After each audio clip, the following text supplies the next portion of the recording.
Namaku Sulastri, biasa dipanggil Embok Lastri. Aku berusia 53 tahun dan sekarang ini aku sudah berstatus sebagai janda dengan 2 putra. Suamiku, Mas Kadir, ia telah meninggal 3 tahun yang lalu. Dan semenjak kepergian suamiku, aku diminta untuk tinggal di rumah putra sulungku yang sudah berkeluarga. Akan tetapi sebenarnya, aku tak begitu tenang tinggal dengan putra dan menantuku karena walau bagaimanapun juga mereka pasti terganggu oleh kehadiranku dan juga adik tirinya yang masih berusia 2 tahun. Ya, aku memang memiliki 2 putra, namun yang bungsu ini ia baru beberapa tahun lalu hadir ke dunia. Itu pun bukan hasil jerih payah suamiku, melainkan itu semua pekerjaanku dengan Mas Kipli, tetangga depan rumahku dulu. Sungguh aneh memang, namun itulah kenyataannya. Dari kedua putraku, hanya satu dari Mas Kadir suamiku.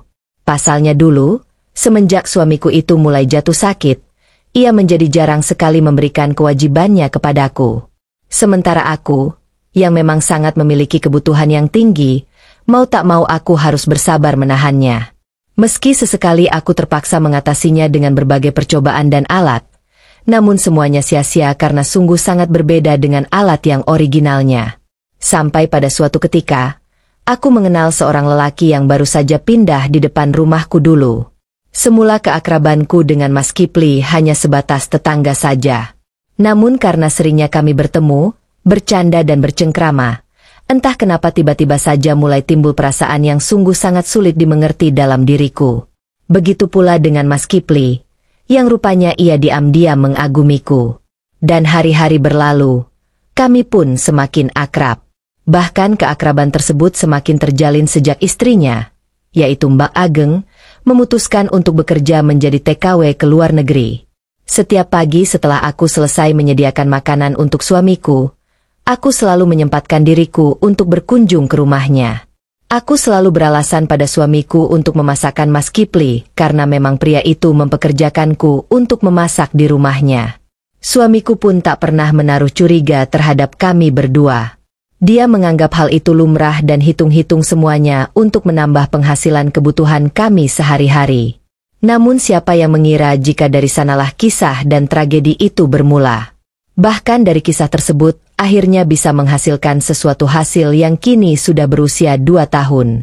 Aku sendiri sebenarnya juga tak mengira jika di usiaku yang tak lagi muda, aku masih bisa mengandung juga. Meski begitu aku tak khawatir, sebab saat itu masih ada Mas Kadir suamiku yang nantinya akan menjadi orang tuanya. Aku berpikir Mas Kadir pasti tidak akan tahu itu bukan dari hasilnya.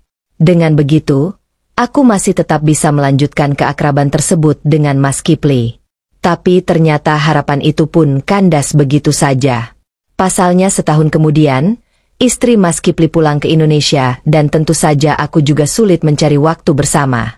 Ditambah lagi sebulan setelah putraku hadir ke dunia, mendadak Mas Kadir meninggal dunia dan aku pun diminta oleh putra sulungku untuk ikut bersama mereka dengan alasan biar ada yang menjagaku dan juga putra bungsuku nantinya. Semenjak aku tinggal di rumah putraku, kehidupanku menjadi terbatas. Hari-hari tidak ada teman untuk ngobrol sebab putra sulung dan menantuku mereka sama-sama bekerja di kantor. Lalu timbullah keinginanku untuk kembali ke rumah yang lama. Namun sialnya rumah tersebut sudah aku jual untuk memenuhi kebutuhan putra bungsuku yang masih balita. Beruntungnya suamiku masih meninggalkan warisan beberapa petak sawah untukku kelola, sehingga bisa untuk mengisi kekosongan dan menambah pendapatan keluarga. Nah, dari ada hal unik yang terjadi dalam hidupku, siapa yang mengira jika dari seringnya aku bertandang ke sawah, ada satu kejutan yang tak pernah aku sangka-sangka. Pada pagi itu, tepat jam 8 pagi, setelah putra sulung dan menantuku berangkat kerja, aku pun menyiapkan bekal untukku makan di sawah nantinya. Setelah itu, aku segera menuju sawah dengan berjalan kaki. Kebetulan juga sawah tersebut lokasinya tidak terlalu jauh. Hitung-hitung sebagai olahraga, aku memilih jalan kaki daripada menggunakan motor.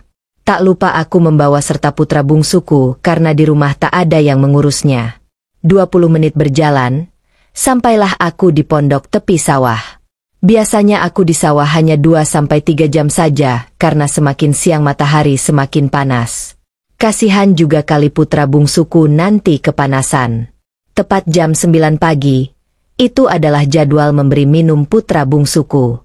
Sampai tak lama kemudian, aku mendengar suara yang tak asing. Adik kok diajak ke sawah tombok? Sontak aku kaget ketika mendengar sapaan pemuda yang mendadak datang dari arah belakang.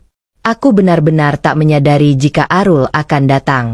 Tiba-tiba pemuda itu pun sempat tertegun saat ia memperhatikan sumber minuman putraku di sampingnya. Arul merupakan tetangga di dekat rumah putraku. Ia merupakan duda yang baru setahun lalu ditinggal mati istrinya. Usianya masih tergolong sangat muda, yaitu 30 tahunan. Sehari-hari ia menjaga sawah warisan orang tuanya, dan biasanya juga dia akan datang agak siang. Tapi berbeda pada hari itu. Kasihan si adik kalau ditinggal di rumah sendirian.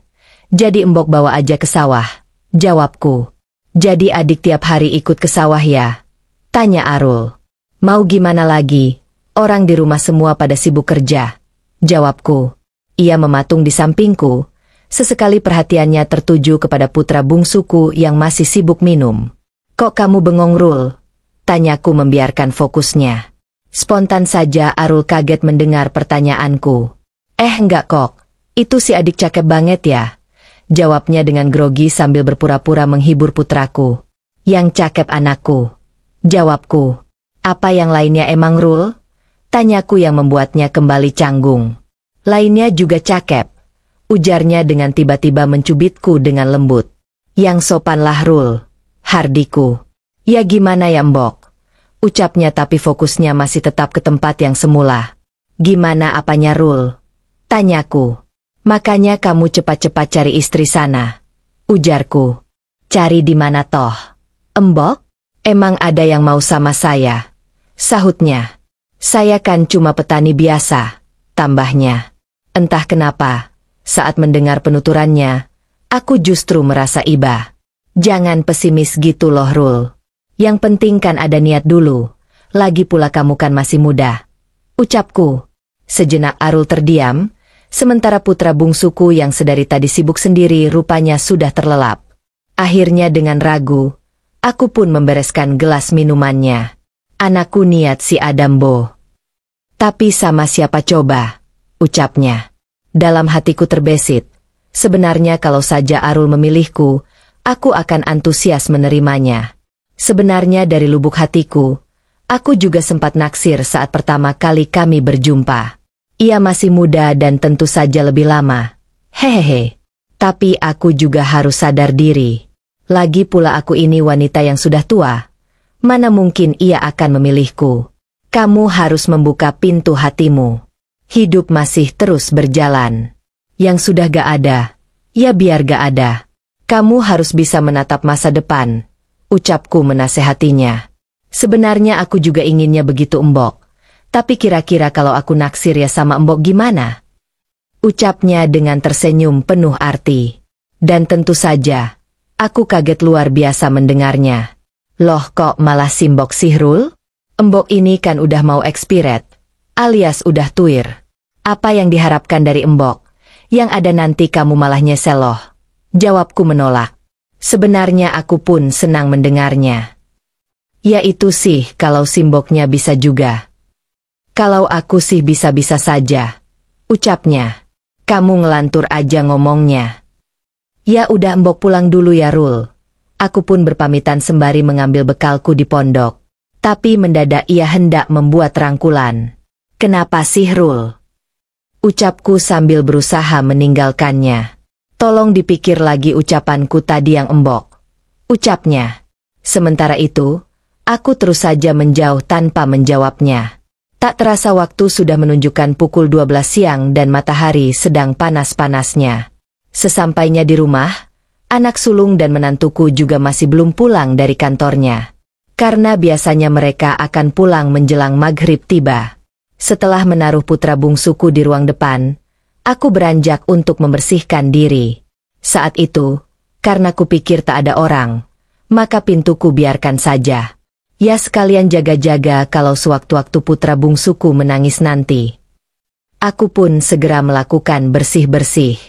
Namun dalam kesibukan tersebut, mendadak aku teringat kembali ucapan Arul tadi. Aku masih tak habis pikir. Di usiaku yang sudah senja ini, masih ada saja yang naksir padaku. Mengingat hal itu, justru timbul perasaan yang aneh dalam diriku. Ada gejolak dalam tubuhku ketika mengingatnya. Jika benar-benar ia serius dengan ucapannya tadi, maka kesunyian hatiku ini akan terobati. Membayangkan hal itu, secara tak sengaja tanganku mulai menjangkau sesuatu itu. Di tengah pekerjaan mandiriku itu, mendadak aku dikejutkan ketika ada rangkulan. Hampir saja aku berteriak. Tapi beruntung sebuah sapaan yang kukenal berhasil mengurungkan niatku. "Ini aku, Embok," ucapnya. Aku yang masih sedikit panik dan syok kemudian menoleh. "Kenapa kamu kesini? Bukannya tadi kamu di sawah?" tanyaku dengan bergetar. "Iya, tadi aku di sawah. Tapi aku kesini cuma ingin tahu kepastian pertanyaanku yang tadi," Embok jawabnya. Tapi tiba-tiba, Arul menghentikan ucapanku dengan telunjuk. Aku pun terdiam. Dan sedetik kemudian, mendadak ia memberi sambutan perkenalannya itu. Aku berusaha menghindar dari pekerjaan yang berat itu. Tapi semakin kuhindari pekerjaannya, semakin aku larut akan suasana bahagia. Bahkan aku pun menyambut niat mulia tersebut sebagai wanita yang pernah berkeluarga. Tak dipungkiri, aku pun membutuhkan saran serta solusi permasalahan tersebut. Dan ternyata Arul sangat telaten dalam pekerjaannya. Tidak seperti yang kukira sebelumnya. Setelah semua pekerjaan selesai, ia berkata, "Apa salahnya kalau kita memulai lembaran baru?" ucapnya. Aku terdiam, meski sebenarnya aku mengerti akan maksud ucapannya. "Tapi selisih usia kita jauh loh, Rul. Kamu masih sangat muda bagiku," ucapku. "Aku akan terima Embok apa adanya kok. Lagi pula bukankah usia hanya angka?" lanjutnya. Ucapan itu berhasil membuatku menangis. Akhirnya hari itu menjadi awal baru untukku. Berkat Arul, aku merasa hidupku lebih berwarna kembali. Seminggu berlalu, ia pun menepati janjinya. Setelah aku menceritakan pada anak sulung dan menantuku, mereka pun setuju dengan keputusanku. Aku mengakhiri status kesendirianku karena ia telah memilihku untuk menjadi teman hidupnya.